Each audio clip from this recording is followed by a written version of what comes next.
ওং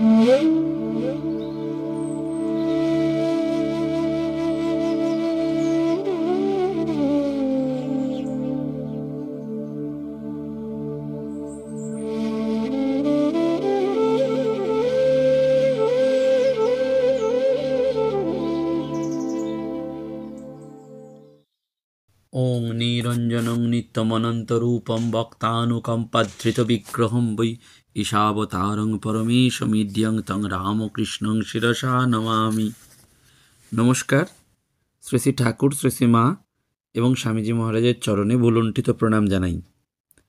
শাস্ত্রীয় প্রমাণশাস্ত্র অনুসারে আমরা স্মরণ করি, মেষ রাশি গতে জীবে মকরে চন্দ্র ভাস্করৌ অমাবস্যা তদা যোগ কুম্ভাক্ষস্তীর্ণ নায়কে মকরে চ দিবানাথে বৃষরাশি গতে গুরৌ প্রয়াগে কুম্ভ যোগে বই মাঘ মাসে বিদুক্ষয়ে। হ্যাঁ, ঠাকুর মা স্বামীজিকে প্রণাম জানিয়ে, আপনাদের সকলকে প্রণাম জানিয়ে আজকে আমরা পূর্ণ কুম্ভের কথা স্মরণ মনন করব। আমরা জানি যে 2001 সালে প্রয়াগে পূর্ণ কুম্ভে মকর সংক্রান্তির স্নানে 1 কোটি নরনারী এসেছিলেন। 2007 সালে অর্ধকুম্ভ মেলা হয়েছিল, আর এবছর 2025 সালে প্রয়াগে পূর্ণ কুম্ভ অনুষ্ঠিত হবে। এই যে কুম্ভ আসলে সমস্ত ব্রহ্মাণ্ডের প্রতীক। ব্রহ্মাণ্ডের যে আকার সেটা প্রায় কুম্ভেরই মতো, সেই জন্য সমস্ত সৃষ্টির সমাবেশ ঘটেছে এই কুম্ভেরই মধ্যে। এই কুম্ভ দর্শন করা বা কুম্ভ স্নান করা সত্যি সত্যি এক পরম সৌভাগ্যের। মহাসাধক যারা, তারা বলেন যে পূর্ণ কুম্ভ যোগে দেবলোক থেকে দেবতারা ধরণীর এই প্রয়াগ নামক ভূখণ্ডে অবতীর্ণ হন। তারপর ত্রিবেণী সঙ্গমে আনন্দ অবগাহন করেন তারা, আর তাঁদেরই পুণ্য স্পর্শে সঙ্গমের স্রোতধারা পরম পবিত্র অমৃতময় হয়ে ওঠে। হিমালয়বাসী প্রাচীন মুনি ঋষিরা সূক্ষ্ম দেহ অবলম্বন করেই সঙ্গমে অবতরণ করেন। ওই মহাত্মারা নানাবিধ উপায়ে কলি কলুষিত ত্রিতাপদগ্ধ জীবের মঙ্গল সাধন করেন। তাই সঙ্গমের বাড়িধারায় হর হর গঙ্গে বলে কয়েকটা ডুব দিয়ে মোক্ষ লাভের ইচ্ছা জাগে এই তীর্থযাত্রীদের। মোক্ষ লাভ কি সত্যিই হয়? বাস্তবিক অর্থে কুম্ভযোগ কি ধর্ম, অর্থ, কাম ও মোক্ষ দাতা? আসলে এই সাধুজন দর্শন এবং প্রয়াগের পুণ্যতোয়া গঙ্গায় স্নান করাই হচ্ছে কুম্ভযোগের অপার মহিমা। সেই জন্য এই কুম্ভ স্নান বা এই কুম্ভ দর্শন যেন মানুষের মনে এক উন্মাদনা সৃষ্টি করে, এবং এই অগণিত মানুষের ভিড়ে পথে ঘাটে তিল ধারণের জায়গা থাকে না। শাহী স্নান, সেই শাহী স্নানে নাগা সন্ন্যাসীদের প্রাণময় অংশগ্রহণে জুলুস আরও জমকালো হয়ে যায়। বৈরাগী আখড়া, উদাসীন আখড়া, সন্ন্যাসী আখড়া প্রত্যেকে অংশগ্রহণ করেন, এবং সাধু সন্ন্যাসীদের স্নানের জন্য আলাদা আলাদা ঘাটের ব্যবস্থা থাকে। কোন আখড়া কখন কার পর জুলুস নিয়ে শিবির থেকে যাবেন তারও একটা ক্রম থাকে, এবং বিভিন্ন আখড়ার মহামণ্ডলেশ্বর এবং মহন্তদের কাছে সেই ক্রম চলে যায়। সন্ন্যাসী আখড়াগুলোর ক্রম অনুসারে যে স্নান পর্ব হয় সেটি হচ্ছে প্রথম শ্রী আখড়া, পঞ্চায়েতি, মহানির্বাণী ও শ্রী অটল আখড়া। তারপরে শ্রী নিরঞ্জনী আখড়া ও আনন্দ আখড়া। তারপরে শ্রীজুনা আখড়া, শ্রী আবাহন আখড়া ও শ্রী পঞ্চাগ্নি আখড়া। বৈরাগী আখড়ার নির্বাণী সম্প্রদায়ের স্নানের প্রথম অধিকার। তারপর দিগম্বর এবং নির্মোহী সম্প্রদায়রা এখানে স্নান করেন। ভোর 4টে থেকে সকাল 8টা পর্যন্ত সন্ন্যাসীদের মহাস্নান থাকে, এবং তারপর বৈষ্ণব সম্প্রদায়ের পুণ্য স্নান আর উদাসীন সম্প্রদায়ের স্নান থাকে নির্দিষ্ট ঘাটে, নির্দিষ্ট তিথি নক্ষত্র অনুযায়ী। এই জন্যই তিথি, গ্রহ, নক্ষত্র, পলাদি অনুসারে এই পূর্ণ কুম্ভ মেলার আয়োজন করা হয়।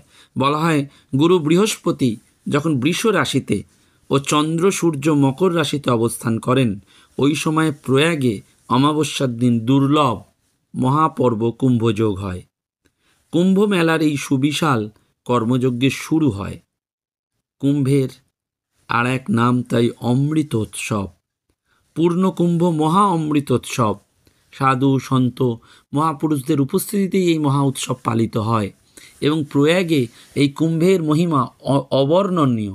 শাস্ত্রে বলা হয়েছে, কুম্ভং স্নাতা চ পিত্বা চ ত্রিবেণীং যুধিষ্ঠির সর্বপাপ বিনির্মুক্ত পুনাতি সপ্তমম কুলম। অর্থাৎ কুম্ভের সময় প্রয়াগের ত্রিবেণী সঙ্গমে স্নান এবং জলপান করলে সর্বপ্রকার পাপ তাপ থেকে মুক্তি লাভ সম্ভব। প্রথম পাণ্ডব রাজা যুধিষ্ঠিরকে সেজন্য পাঠানো হয়েছিল, কারণ এই কুম্ভে স্নানকারী ব্যক্তির সপ্তপুরুষ উদ্ধার লাভ করেন। এরকমই আমাদের হিন্দু ধর্মের শাস্ত্রে বিশ্বাস রয়েছে। এবং প্রয়াগকে তীর্থরাজ বলা হয়। প্রয়াগের পূর্ণকুম্ভের যে স্নাহি স্নান, প্রথম শাহী স্নান, সেটা মাহাত্ম্যের বিচার দিক থেকে সব থেকে তাৎপর্যপূর্ণ প্রয়াগ। তারপরে হরিদ্বার, তারপর নাসিক এবং শেষে উজ্জয়িনী। তীর্থরাজ বলা হয় প্রয়াগ। পূর্ণকুম্ভ, অর্ধকুম্ভ এবং মাঘ মেলার জন্য প্রয়াগকে সর্বশ্রেষ্ঠ তীর্থ বলে মনে করা হয়। একমাত্র এলাহাবাদেই প্রতি বছর সঙ্গমস্থলে মেলা বসে, যা মাঘ মেলা নামে খ্যাত। আর এই প্রয়াগকে তীর্থরাজ আখ্যায় ভূষিত করার পেছনে কারণ রয়েছে। 1000-1500 বছর আগে যেসব ধর্মীয় রীতিনীতি পালন করা হয়, সেসব আজও এখানে অনুসৃত হয়। পদ্মপুরাণে বলা হচ্ছে, গ্রহাণাং যথা সূর্যা নক্ষত্রাণাং যথা শোষী তীর্থ নামুত্তমম তীর্থ প্রয়াগাক্ষ মনুত্তমম।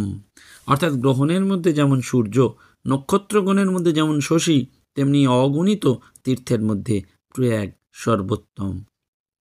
পতিত পাবনী গঙ্গা, সেই গঙ্গা স্নানে পাপ ক্ষয় হয়। এই পতিত পাবনী সুরধ্বনির সঙ্গে সঙ্গে পুণ্যদায়িনী যমুনা এবং অন্তঃসলীলা সরস্বতীর মহামিলন। সেই জন্য ব্রহ্মপুরাণ অনুযায়ী শ্রীমাধবের মতন কোনো দেবতা নন, গঙ্গার মতন কোনো নদী নেই, আর প্রয়াগের মতন পুণ্যতীর্থ জগতে বিরল। ন মাধব সমদেব ন চ গঙ্গা সমা নদী ন ত তীর্থরাজ সদৃশং ক্ষেত্রমস্তি জগত্রয়ে। আর যে শাহী স্নান, সেই শাহী স্নানও অত্যন্ত তাৎপর্যপূর্ণ।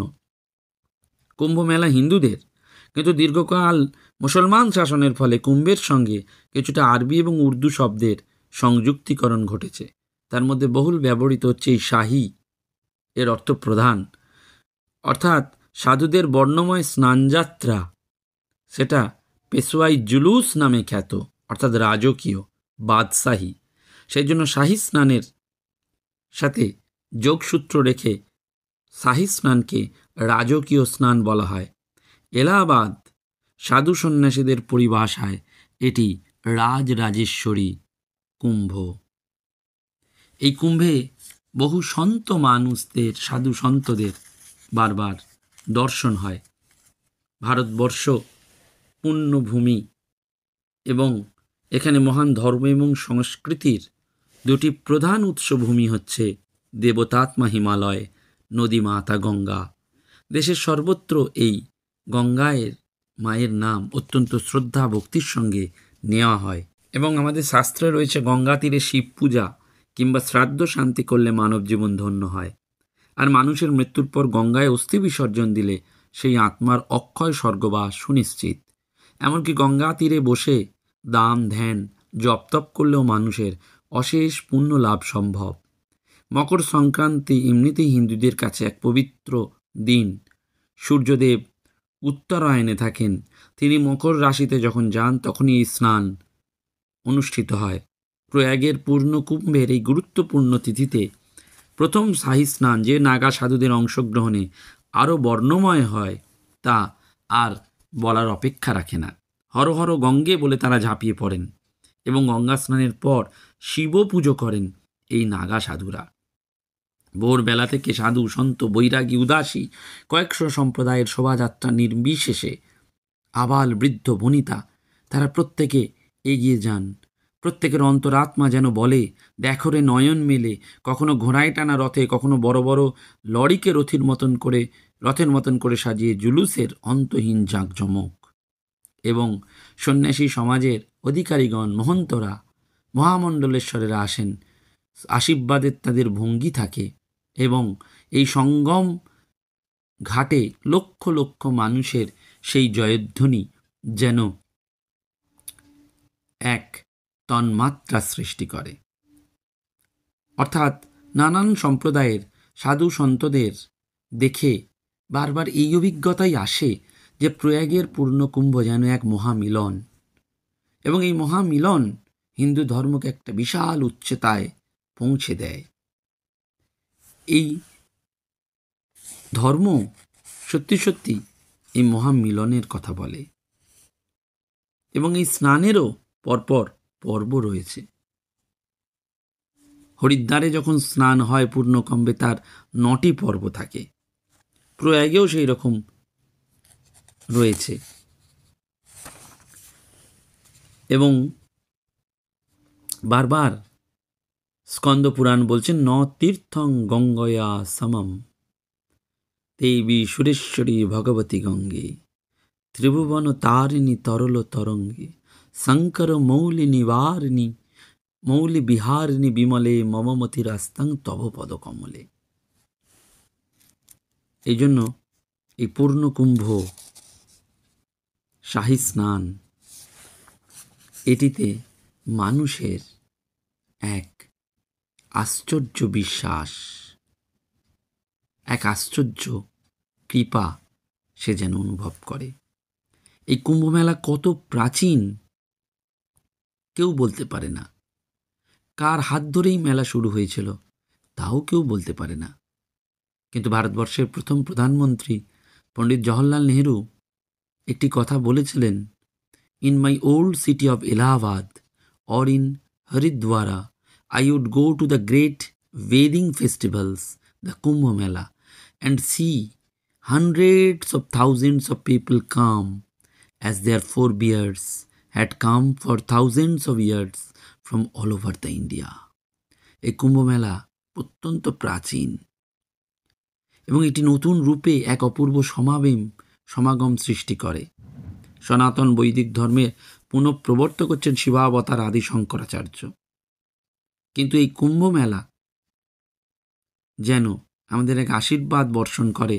অধ্যাত্ম বা আত্মজ্ঞান পিপাসু নরনারীর ধর্ম পিপাসা মেটানোর জন্য সমগ্র দেশের ধর্মের যে আবহাওয়ার সঞ্চার করেছিলেন শঙ্করাচার্য, সেখানে যেন সেই বাণী ঘোষিত হয়েছিল, বসুধৈব কুটুম্বকম, অর্থাৎ এই পৃথিবীর সমস্ত মানুষ এক, তারা আত্মীয়তার চিরবন্ধনে বাঁধা। হিন্দু ধর্ম সংরক্ষণের জন্যও একগুচ্ছ ব্যবস্থা নিয়েছিলেন এই শঙ্করাচার্য। ভারতের জাতীয় জীবন সাধনার ক্রমপরিণতির ইতিহাস পর্যালোচনা করলে দেখা যায় যে কুম্ভ যেন লক্ষ লক্ষ নরনারীর ছুটে আসা সাধু পুরুষদের দর্শন আশীর্বাদ লাভের জন্যই, এবং এই আশীর্বাদ যেন তাদের আধ্যাত্মিক জীবনে এগিয়ে নিয়ে যায়। সেখানে একটা ভাব, একটা শ্রদ্ধার জায়গা থাকে। এই প্রয়াগকে তীর্থরাজ বলা হয়। মহাভারতের আদি পর্বে প্রয়াগ তীর্থকে প্রজাপতি ব্রহ্মা, সোম এবং বরুণ দেবতার জন্মভূমি বলে উল্লেখ করা হয়েছে। মৎস্য পুরাণের মতে মহাপ্রলয় হলেও প্রয়াগের বিনাশ নেই। প্রয়াগ শব্দের নিষ্পত্তি যজ ধাতুতেই হয়েছে বলে মনে করা হয়। দুটো সংস্কৃত শব্দ প্রা আর ইয়াগ মিলে হয়েছে প্রয়াগ। প্রা মানে শ্রেষ্ঠ, আর ইয়াগ মানে আত্মোদ্যান বা ত্যাগ। প্রজাপতি ব্রহ্মা সমস্ত রকম ত্যাগ স্বীকার করে সৃষ্টি রচনায় মনোনিবেশ করেছিলেন। মহাভারতের মতে এই জন্যেই এই তীর্থের নাম প্রয়াগ। ব্রহ্মপুরাণ অনুসারে এই তীর্থেই প্রকৃষ্ট যজ্ঞ হয়েছিল, সেজন্য এটি প্রয়াগরাজ নামে প্রসিদ্ধ। প্রয়াগের পথে শ্রী মাও এসেছিলেন।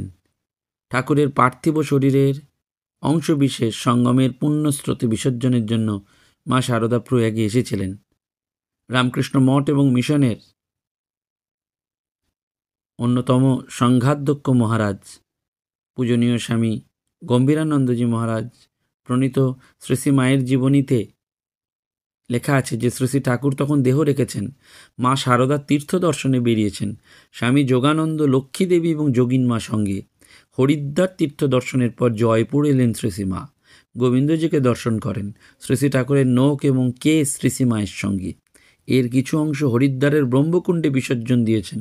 অবশিষ্টাংশ বৃন্দাবন থেকে কলকাতায় ফেরার সময় প্রয়াগের সঙ্গমে বিসর্জন দেন শারদামণি। এবং এই প্রয়াগ থেকে তারা কলকাতায় বলরামবাবুর বাড়িতে এসেছিলেন। এবং এই প্রয়াগের পূর্ণ গম্ভে অনেক ধর্মগ্রন্থ বিক্রি হয়। এই এলাহাবাদের প্রয়াগ কুম্ভ যেন এক নস্টালজিয়ার মতন। অনেক মানুষই বারবার দৌড়ে যান এই শাহী স্নান করার জন্য। ভারতীয় আধ্যাত্মিক জীবনের খোঁজে মানুষের প্রেম ভালোবাসায় ভিজতে হলে এই প্রয়াগে মানুষকে বারবার যেতেই হয়। প্রয়াগে এই কুম্ভ আমাদের স্মরণ করিয়ে দেয় যে দশনামী সম্প্রদায়ের সন্ন্যাসীদের তিনটি স্নান, মকর, মৌনী ও শ্রীপঞ্চমী। নাগা সাধুদের কুম্ভ পর্ব শেষ হয় বারাণসীর গঙ্গায় পূর্ণ স্নানের মধ্যে দিয়ে। ঈশ্বরের পাপ পুণ্যের বিচার কিভাবে হয় আমাদের জানা নেই, কিন্তু প্রয়াগের পবিত্র পূর্ণ কুম্ভে অমৃত লাভের জন্য মানুষ ছুটে যান, দৌড়ে যান। এবছরও সেই পূর্ণ কুম্ভ স্নান। বহু ভক্ত মানুষ যাবেন ভারতীয় আধ্যাত্মিক জীবনের সেই পূর্ণতার ছবিকে পূর্ণ কুম্ভে অনুভব করার জন্য, দৃষ্টিভঙ্গিকে প্রসারিত করার জন্য।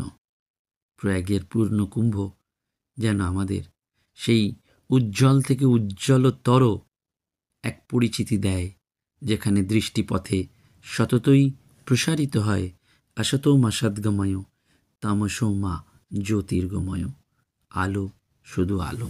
নমস্কার, ধন্যবাদ। আগামী 13ই জানুয়ারি বেলগাছিয়া শ্রী শারদা সংঘে একটি ভক্ত সম্মেলন সারাদিন ব্যাপী অনুষ্ঠিত হবে। এই ভক্ত সম্মেলনে আপনারা যারা অংশগ্রহণ করতে চান তারা অবশ্যই বেলগাছিয়া শ্রী শারদা সঙ্গে যোগাযোগ করবেন। রামকৃষ্ণ মঠ মিশনের বিশিষ্ট বক্তারা থাকবেন, আমিও নিজে সঙ্গে থাকব।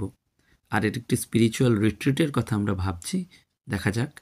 আপনারা সঙ্গে থাকলে, ভগবানের আশীর্বাদ হলে আমরা নিশ্চয়ই এগিয়ে যেতে পারব। নমস্কার, ধন্যবাদ। প্রাণারাম প্রাণারাম প্রাণা